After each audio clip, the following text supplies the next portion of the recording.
В Україні з економічною інклюзивністю ще так собі. Та вже майже 3 роки, як принаймні в одній сфері з цим показником все гаразд. Це державні закупівлі. Завдяки системі ProZorro участь у держзакупівлях беруть тисячі підприємств, які раніше і не мріяли про це. Недарма цю реформу називають однією з ключових в країні з 2014 року. І недарма стільки охочих, якщо не обійти ProZorro, то створити такі умови, коли тендери знову будуть вигравати ті, хто треба, а не ті, хто пропонує краще і дешевше. Детальніше про це ми вже розповідали в нашому сюжеті про законопроект «Купуй українське», коли під патріотичною назвою намагаються сховати старі недобрі схеми, прикриваючись начебто побажаннями українських підприємців. А що говорять про реформу держзакупівель вони самі?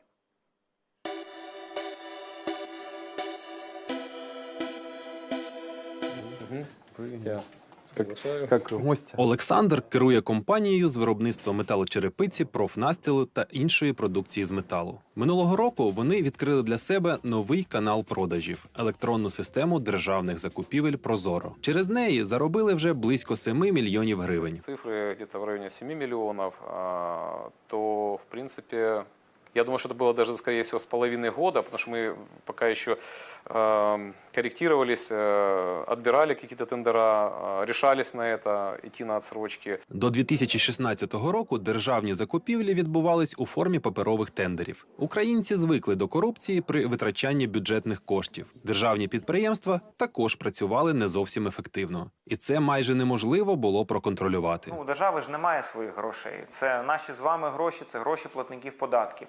Тому для нас не так важливо в першу чергу знайти порушника, підсвітити його, як попередити зловживання порушником.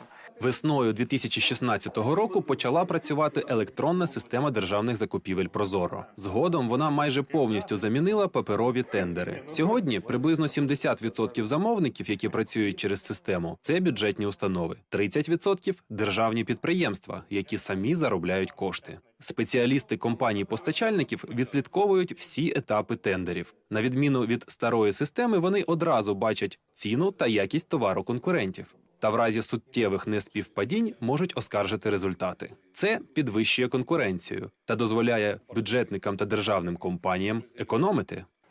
То есть завышение цены уже не может быть искусственного. Вот есть другие моменты, когда может быть занижение цены, но тогда может быть момент такой, что продукция может быть не соответствует заявленным параметрам.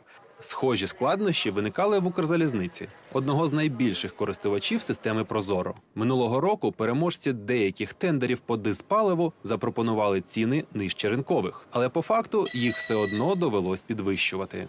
Врешті Укрзалізниця повністю змінила систему закупівель дизельного пального. Цього року оголошено вже декілька тендерів із застосуванням формульної зміни ціни. В Укрзалізниці визнають, що завдяки електронній системі та її прозорості посилився тиск з боку медіа та громадськості.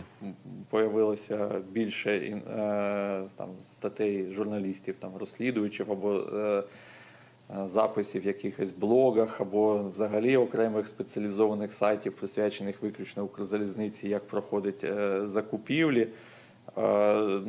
Все це однозначно, я вважаю, можна тільки вітати. Але ProZorro – це не чарівна пігулка від зловживань. Керівництво підприємства визнає, що систему потрібно постійно вдосконалювати. Для цього необхідні зміни в законодавство. Цього тижня Петро Порошенко підписав закон, який надає необхідні повноваження Державній аудиторській службі для більш ефективного контролю за державними витратами. В найближчих планах – зміни в законодавство про допорогові закупівлі до 200 тисяч гривень. Це надихає підприємців до більш активної участі в електронних тендерах. Проанализируем, что у нас было, какие тендера мы